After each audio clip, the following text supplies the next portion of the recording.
Pre-IB Algebra 2 with Trig class, our teacher, Ms. Walker, assigned us a project in our project-based learning unit, and it was called And So They Grow. And we started out from the point of view of a growing population, and it started out with, we have 10 population members, and you'd roll dice, and the amount of dice you rolled was equal to how many people was in your population. So if you had 10 people, you'd roll 10 dice. If you had 12, you'd roll 12 dice.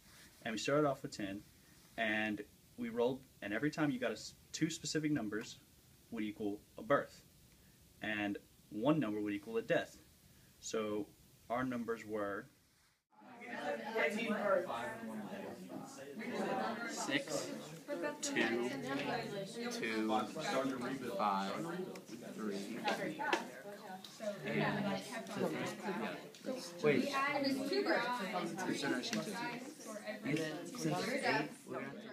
But what if you get more population? Then you have dice. Then you have roll. Always roll the maximum amount. Like if they want you to roll 9, roll 6. Okay. So that works now.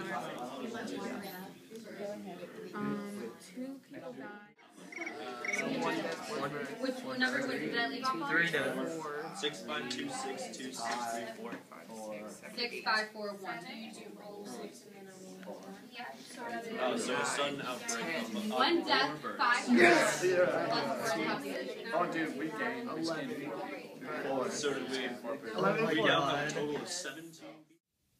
Well, with the group project, as we were able to collaborate after school and during school, and well, it got the point across much easier, and it was much more engaging than just sitting there doing problems out of a workbook or on a paper, because you talked it over with your classmates, and you actually had to put forth a lot of effort into it.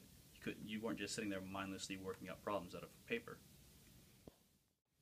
The use of collaborative works in classes really helps us prepare for the future because you won't be working alone. You'll more likely be working in groups.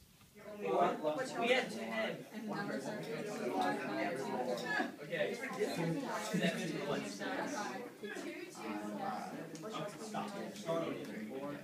5, 5, 5.